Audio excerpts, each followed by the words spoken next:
Daí eu pensei nessa parte de gordura e emagrecimento porque o próximo tema também tangencia isso, né, querendo ou não, que é justamente como usar a hormese da fome, ou seja, as diferentes formas de jejum, seja jejum Sim. intermitente, seja jejum de vários dias seguidos, daí também faz sentido fazer jejum sem água, por exemplo. Eu já ouvi falar de jejum que água faz sentido, mas café não faria, porque café atiça o estômago. Então, tem pessoas que argumentam que mesmo a água gera esse efeito.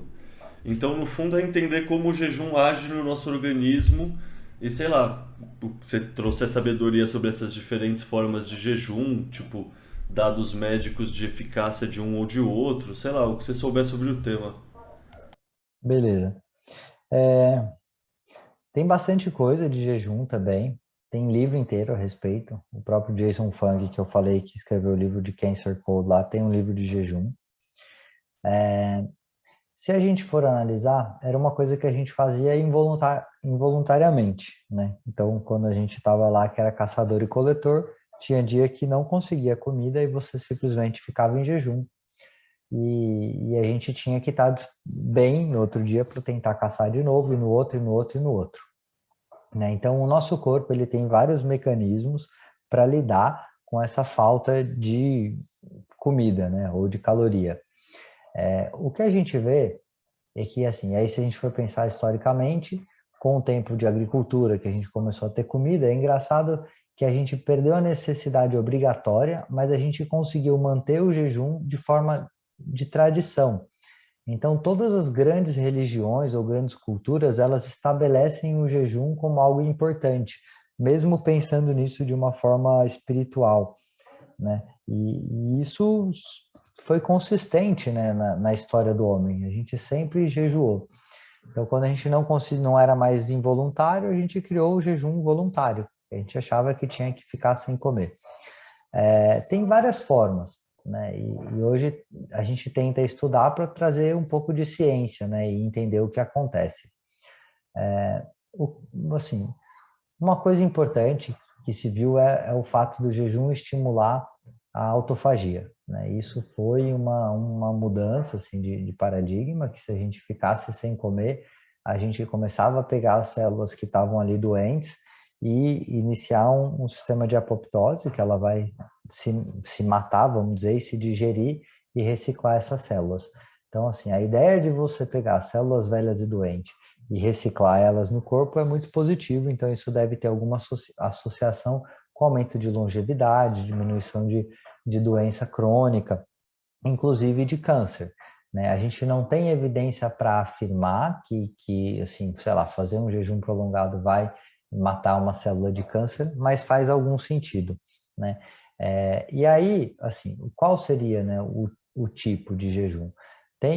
O que começou a se estudar, acho que foi o Walter Longo, que ele mimetizava um jejum.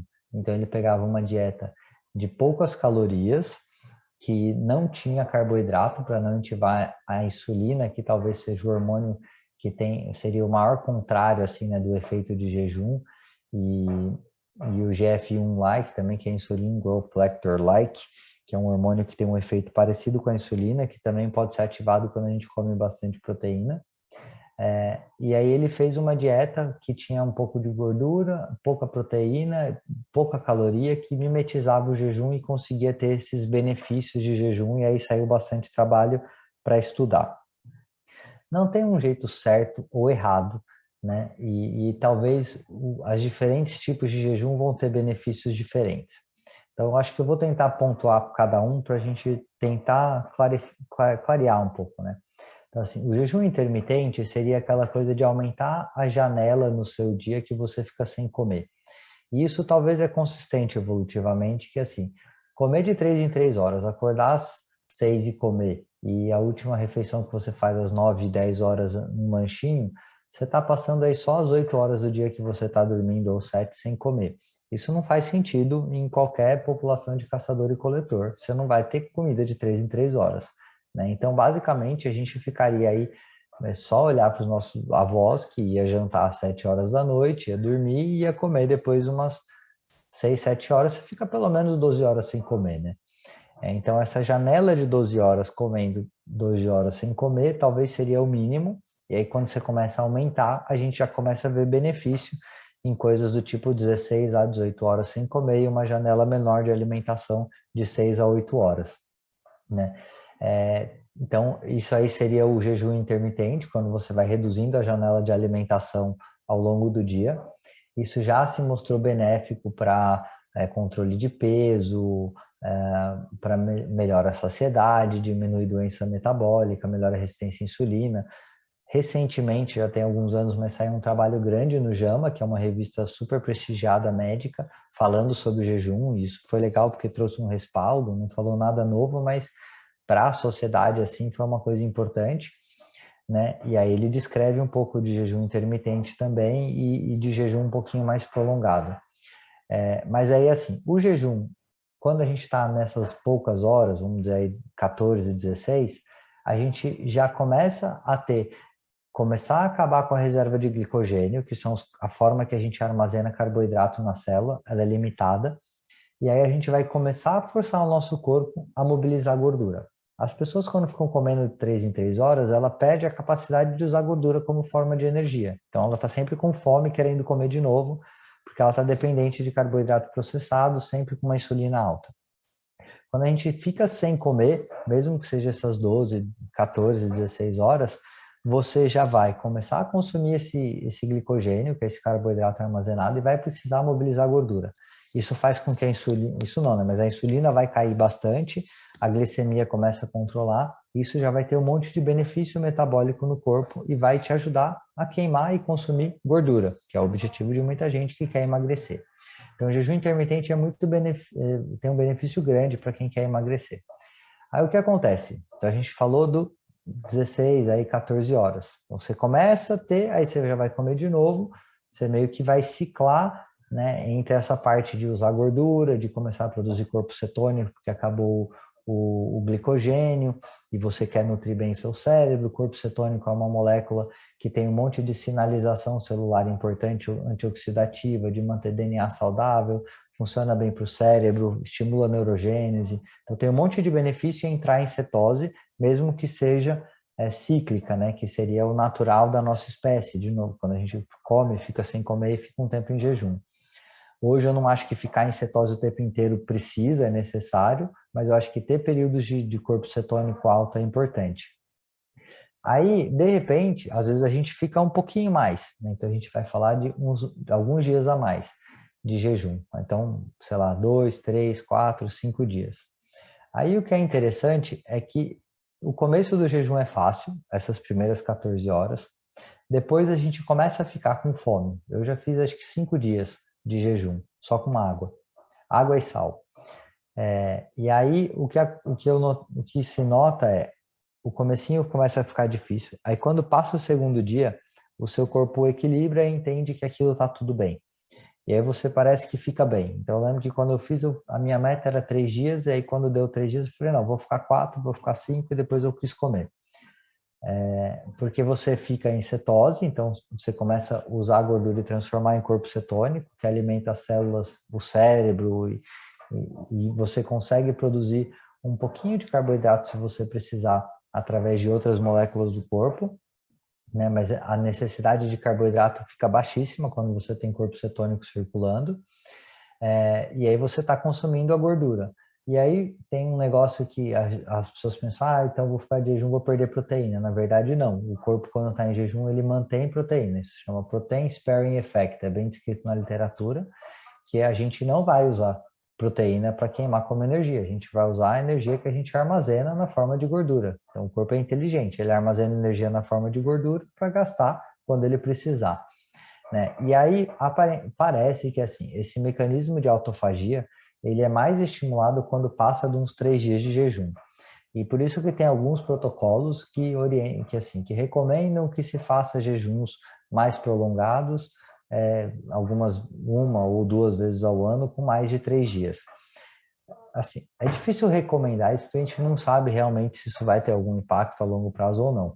Provavelmente, se você faz tudo direitinho de estilo de vida, você não precisaria tanto deles. Mas eu acho que faz sentido evolutivamente, às vezes, ficar um tempo sem comer, né? E eu acho que o melhor jeito de fazer isso, não precisa se esforçar muito, é de vez em quando, pô, você tá num lugar lá, você já, tipo eu, por exemplo, não tomei o café da manhã e eu tô num lugar que não vai ter nenhuma comida que eu acho que vale a pena comer. Pô, pula o almoço, chega em casa e janta, já ficou 48 horas, sabe? Se você já não tem um metabolismo que você está dependendo de carboidrato processado, você entra nesse jejum com corpo cetônico, com diminuição do carboidrato armazenado na forma de glicogênio bem mais rápido.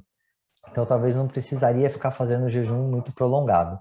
Mas, por outro lado, é uma coisa que foi meio que preservou na nossa história, né? Então, saiu da parte do homem caçador e coletor quando ele não conseguia e entrou nas religiões, jejuns mais prolongados também. Então, talvez faça sentido de vez em quando fazer um jejumzinho mais prolongado aí uma vez por ano. Parece impossível, mas é interessante que é mais factível. E é engraçado que, assim, quanto mais a pessoa tem reserva energética, então a pessoa mais gordinha, ela acaba tendo mais facilidade em fazer jejum. Quanto mais magro, é descrito que fica mais difícil mesmo. Então, assim, quem já está fazendo, às vezes, está em forma, tem pouca reserva de gordura, dá um pouquinho, às vezes você sente um pouco mais de fome.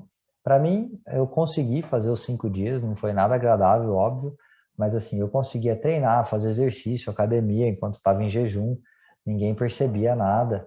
Mas assim, é aquela coisa, você sempre está querendo comer, né? Não era uma fome desesperadora, mas pô, chega na hora do almoço, você quer comer, todo mundo vai comer no jantar. Mas é factível e é um treino também, né? Para a gente sair dessa zona de conforto, da comfort food, né? Também. Eu não acho que faça sentido tirar água, né? Não vejo benefício, porque a gente está falando de resposta metabólica à comida, né? E basicamente comida que tem energia. Então, e que estimula a insulina e IGF-1, e que seria, assim, principalmente carboidrato, proteína, dependendo do nível, mas estimula também, mas é bem menos.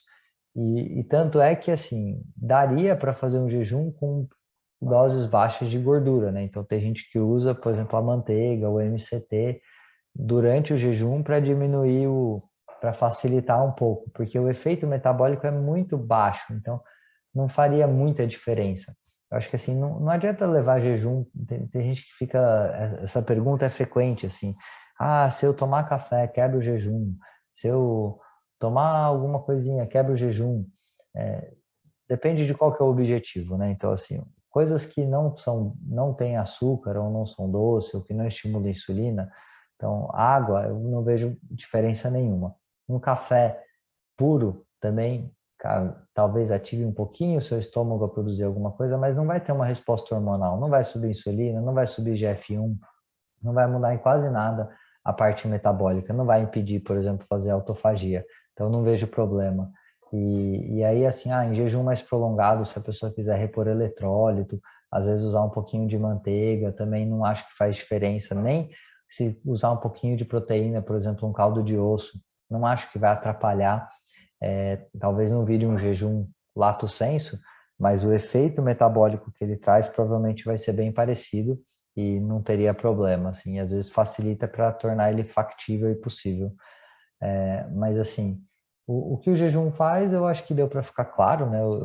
Não foi o objetivo, mas eu expliquei mais ou menos que diminui a insulina, vai manter a glicose baixa, vai mobilizar a gordura, vai começar a produzir corpo cetônico.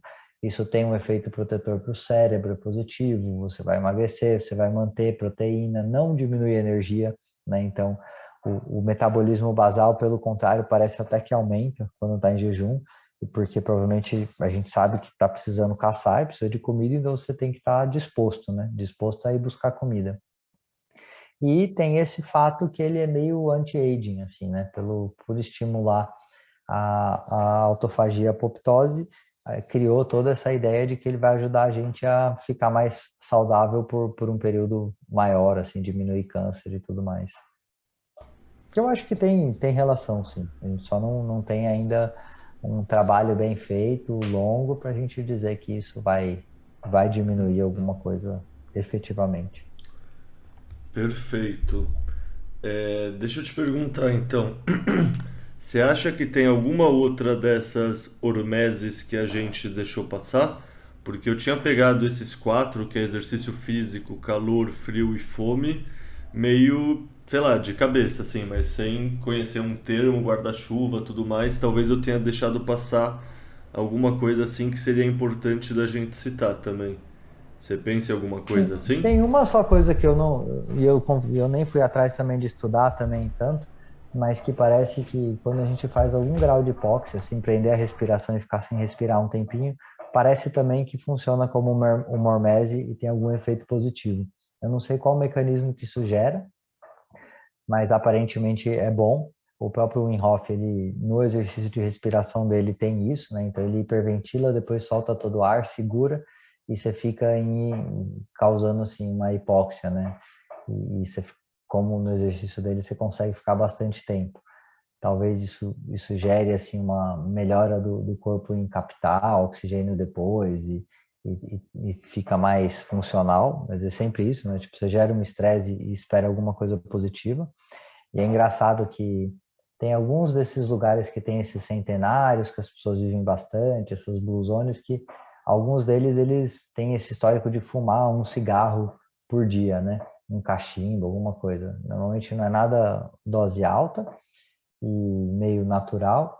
E aí uma das hipóteses que se coloca é que talvez quando a pessoa fuma aí um cigarro, ela faz um pouquinho de hipóxia, né? Então seria uma hormesezinha, e como a dose é tão baixa, isso poderia produzir algum efeito positivo. Então, não estou dizendo que fumar é bom, mas é interessante pensar que nessas pessoas, sabendo que fumar faz mal, né, e nessas populações tem essas pessoas que fumam um cigarro por dia, talvez o que ela está ganhando é um estímulo de hipóxia diário curtinho, né? Então, e isso é legal que a gente vê que, sei lá, tem um monte de exercício de respiração, até desses yoga, que tem às vezes de ventilar e depois de prender a respiração, né? Então, só talvez mais uma coisa de hormese que pode ter algum benefício, mas que aí eu não me aprofundei no tema de forma teórica. Bom, perfeito. Cara, acho que pra pauta de hoje não tem mais nada. Você acha que a gente deixou passar alguma coisa ou você sente que dos temas de hoje tá tudo aí mesmo? Acho que falamos bastante, né, cara? Se foi, agora eu não vou lembrar, não, porque É, 2 horas e 45. Hoje foi longo. foi longo. Tá ótimo. E aí, se o pessoal tiver mais pergunta, qualquer coisa, depois a gente pode falar mais. É, a gente Estou à faz disposição. isso, a gente faz uma sessão 3. Aí a gente precisa também ver se tem mais tópicos que faz sentido abordar, tudo mais, mas a gente vai se falando. Beleza, então, combinado. Bom, mandar aqui Eu vou um tentar organizar lá também depois um post lá com essas referências. perfeito. Bom, então, cara, terminar o podcast